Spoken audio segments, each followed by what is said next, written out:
Hi, Scary Ramblers, and welcome back to Jack and Ori with me, Marie-Anne Cope, as I read the stories that I've written in Volume 1 of Tales from a Scary Girl.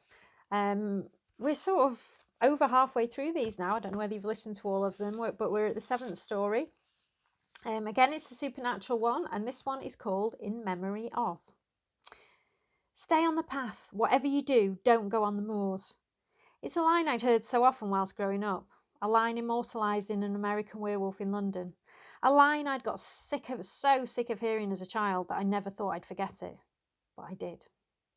Of course, we were never told why we couldn't go on the moors. We were kids. We were too young to know the reasons why. They didn't have to tell us, though.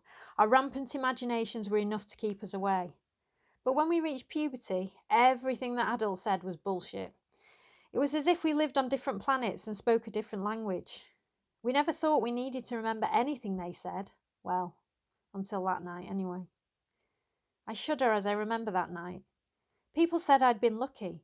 They couldn't understand how I'd survived. They'd said God himself must have been protecting me. What the hell did they know? I've had to live with it. I've had to live with the aftermath every day since. Every day for 15 years. I stand here now, staring out at the moors, at the barren wasteland haunted by so many memories. It's kind of comforting for me coming back here every year. I feel at peace here, where it happened. Of course, no one wants to know me. They say I'm cursed. They say I bring death on the village whenever I come back. But I still come. I have to. It's all part of the cycle. Of course, their hatred of me isn't new. It started about a month after the attacks. I was still in hospital. I became delirious one night, so the nurses said, and I became violent. They said my eyes changed. They said it was like looking into hell itself.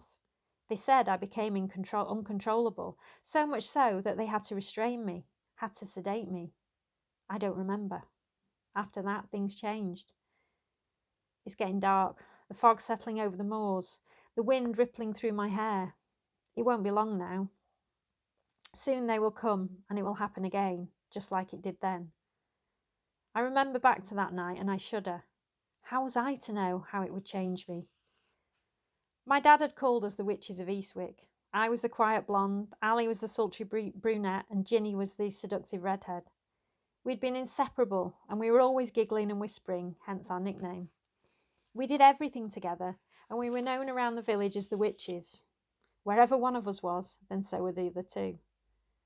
Our village was a bit strange. It was split into two by a half-mile strip of moorland, which then mushroomed out into dense moors. That night we, the witches, had been invited to Janie's 15th birthday sleepover. She'd lived over the other side, and we'd set off about 7:30. It'd been a cold, damp November night. We'd all had our goodies, our makeup, music, booze and cigarettes. Ali had even managed to steal some weed from her brother. It'd been going to be one hell of a party. Don't stray off the path, my mother had called. Whatever, I'd replied, and we'd set off giggling, teasing and giving marks out of 10 to the new hunk at school. I can't remember how far across we were when we first heard it, an unearthly howl resonating across the moors, but it had stopped me in my tracks. What was that? I'd whispered. What was what? Ginny had said, giggling as she'd dragged on a joint before she'd passed it on to Ali. But then the howl had echoed again in the still night, closer this time, much closer. What the hell? Ali said. Let's just walk, I'd said, and started to drag her towards the street lamp glimmering in the distance. It's only a dog, Ginny had said, running to catch us up. What's the problem? We're nearly there. Then we'd heard it again, and instinctively drawn together, backs to each other, hands clasped tightly. I'd felt them both shaking. Ginny's manicured nails had dug deep into my palm. Can you see anything? Ali had whispered, her usual confident air gone. Nothing, I whispered back. Can you, Ginny? No, but what's that smell? I'd inhaled deeply and had regretted it straight away. Smell had been too mild a word. Stench had been closer. The stench of wet dog and rotting flesh. I'd felt bile rose in my throat and had fought to keep it down. Can you breathe a bit more quietly, you two, or he'll hear us, Ali had hissed. It's not me, we both said, and I felt us all tense up as the same thought must have passed through our minds. The breathing had been slow and laboured, as if it had been running. I still can't see anything, I whispered. Me neither, replied Ali, but Ginny had been silent. I felt her shaking as she clung to my hand, and the smell of ammonia had been sharp in my nostrils. My body had filled with dread, and I'd been turning to look when my arm had been almost yanked out of the socket. "Ah!" Ginny had screamed. "Ginny!" I yelled as Ali and I whirled round, but it was too late. The animal had been tearing into her already lifeless body. Her head had been lolling to one side, her beautiful emerald eyes dead and staring, her neck ripped open, exposing flesh and bone, and it had started to tear the rest of her apart, snuffling and growling as it did so. "No!" I screamed and lunged at the animal, but it had been too quick for me. Pain had seared through my side, and I'd been flung to the ground as I'd felt the warmth of blood soaking through my clothes. "Megan!" Ali shouted and started running towards me. "Run, Ali, run!" I shouted, but it was too late. It pounced on as she turned round. I'd heard her clothes and her flesh ripping apart as it brought her down. I closed my eyes, unable to move, as it started to tear into her body, its jaws burrowing deep into her gut, dragging her insides out. The gunshot made me jump, and the animal yelped before it hit the ground with a thud. I opened my eyes to see Janie's dad running towards us, and then I blacked out. I shudder as I remember my parents talking about the state of my friends. The caskets had been closed for obvious reasons. I wish I could have been there, but they wouldn't let me out of the hospital. They said it was for my own safety. I remember visiting their graves a few weeks after leaving hospital and being shocked at what I'd seen. In contrast to the rest of the grass cemetery, Ali and Ginny's graves were stone caskets. But it wasn't that which I found shocking. It was the inscriptions on the side. It looked like some kind of spell, and it was etched in silver. Of course, I know what the writing is now. It's a containment spell. A spell to keep the evil in, not out.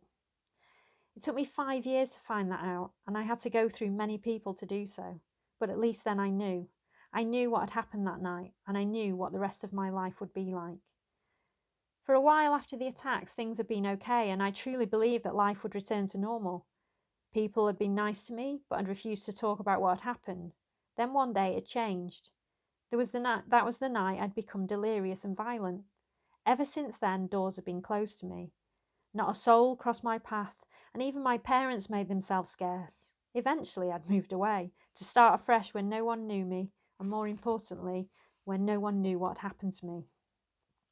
I have a new life now, a husband, a daughter, and a great career, but I have to go away from them every few weeks. I don't want them to see the demons that lurk inside me. I pad through the village now on this crisp night. Nothing has changed. The streets are deserted, the doors and windows firmly closed. No one is welcome. I laugh to myself, a deep guttural laugh, almost a growl. God help any visitors who should come. Luckily for me, though, there were always visitors.